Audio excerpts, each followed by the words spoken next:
મિત્રો જય દાદા દ્વારકાથી જય માં ભવાની. કેમ છો બધા? મજામાં ને? મિત્રો આજે આપણે વાત કરી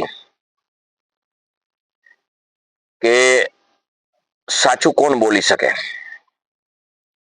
શુદ્ધ કોણ બોલી શકે. મિત્રો જે માણસ સ્વાર્થ સાધે ને એ કદાપી શુદ્ધ ન બોલી શકે.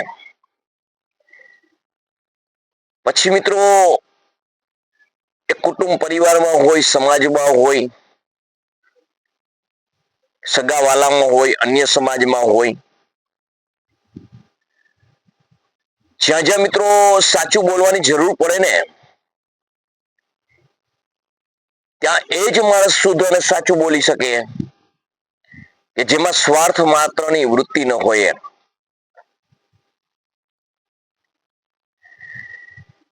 મિત્રો આજે માણસ ભણી ગણી એજ્યુકેશન મેળવી અને પટ્ટાવાળાથી પાયલોટ સુધી પહોંચી ગયો છે, પણ માણસ રીતે પછાત થતો જાય છે. માણસની બુદ્ધિ જબરજસ્ત વિકાસ થયો છે, પરંતુ મિત્રો સ્વાર્થને બાદ કરો ને, સ્વાર્થ વગરની જાત્રે ખાતરે તમને જોવા મળશે બુદ્ધિ. મિત્રો નજીવી વાતની અંદર માણસને પોતાના સંબંધ તૂટી જવાના કારણે, એવી બીકના કારણે માણસ પોતાના નિજ સ્વાર્થ ત્યાં સુધી સાધે છે કે સત્ય કહેતા અચકાય છે, શુદ્ધ કહેતા અચકાય છે કે આ માણસને મારી હારે સંબંધ બગડી જશે તો.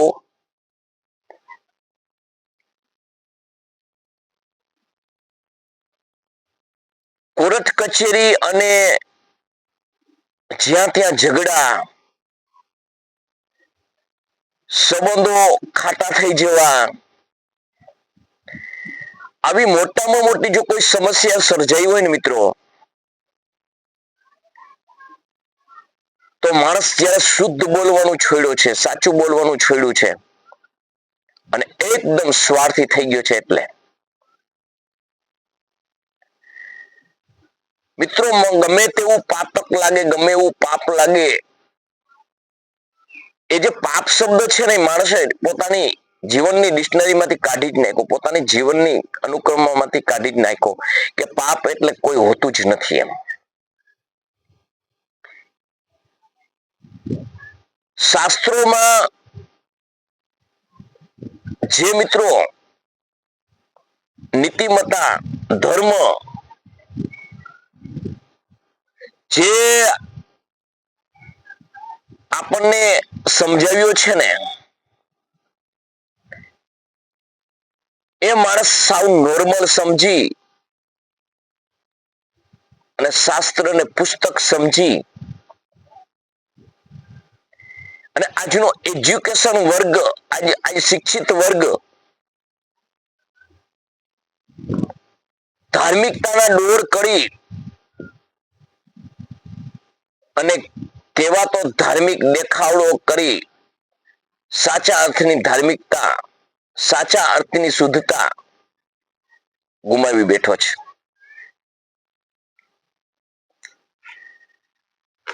માણસ સંબંધોમાં એટલો ઓતપ્રોત છે ને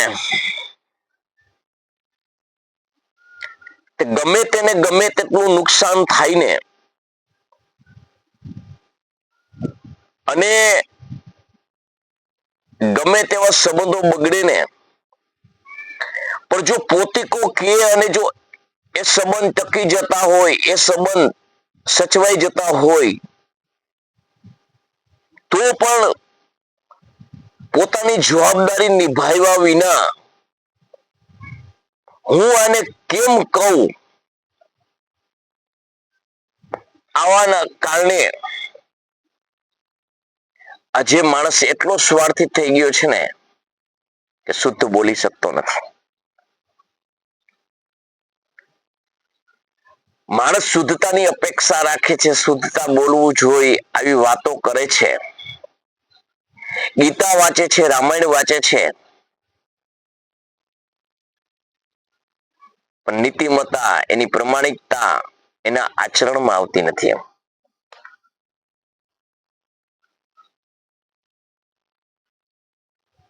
લેવા દેવા વગરનો માણસ અમુક જગ્યાએ પાતક ઓરી લે છે, પાપ ઓરી લે છે, પરંતુ શુદ્ધ કેતો નથી. એનું કારણ એક માણસ સ્વાર્થી બની ગયો છે. એટલો સ્વાર્થમાં અંધ બન્યો છે ને માણસ, કે એને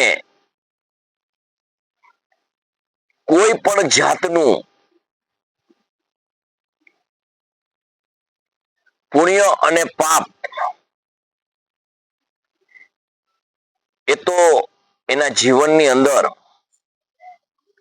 હાવ નોર્મલ બની ગયું છે. એવું કઈ હોતું જ નથી. આવું એના જીવનમાં પોતે ગાંઠ બાંધી લીધી છે. ભગવાન જેવું કઈ છે જ નહીં. ભગવાન નો ડર કઈ છે જ નહીં. આવું ભગવાનને માનવા છતાં અંદરથી ભગવાનને આવો સમજી રહ્યો છે. એટલે મિત્રો વાત કરીએ ને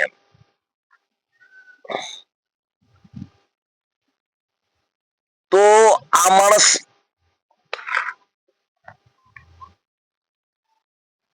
સ્વાર્થમાં અંધ બનેલો,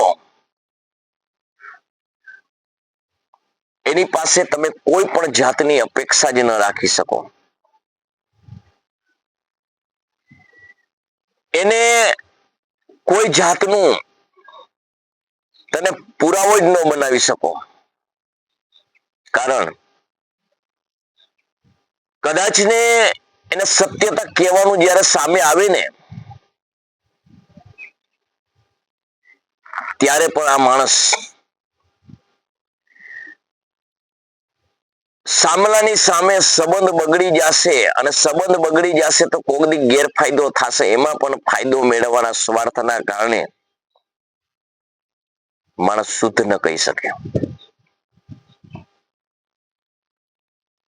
માણસ શુદ્ધ ન કહી શકે એટલે માણસ પ્રમાણિક ન બની શકે, ને પ્રમાણિક બની ન શકે એટલે માણસ એ કોઈના પ્રત્યે હેતભાવ ઉત્પન્ન ન કરી શકે.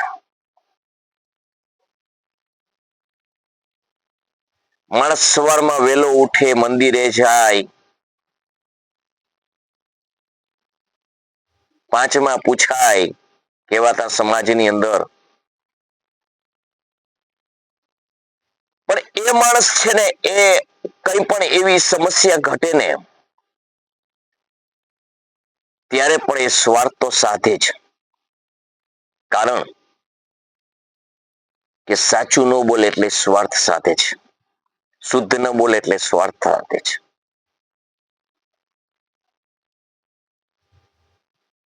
અને પાતક ઓરવા કીધેલી વાતની અંદર બંધાયેલ માણસ પણ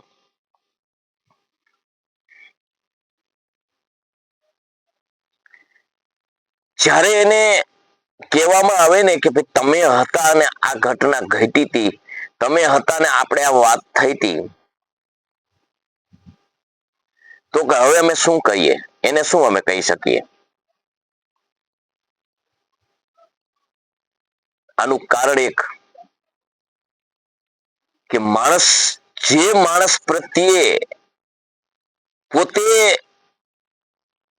જે કઈ વાયદા પ્રમાણે વાત કરી છે એ પ્રમાણે નથી રહેતો ને, તો એને પણ નથી કહેતો કે તમે ભાઈ આવું કહ્યું તું અને તમે આવું નથી કરતા. એનું કારણ એક છે કે માણસ સ્વાર્થી છે.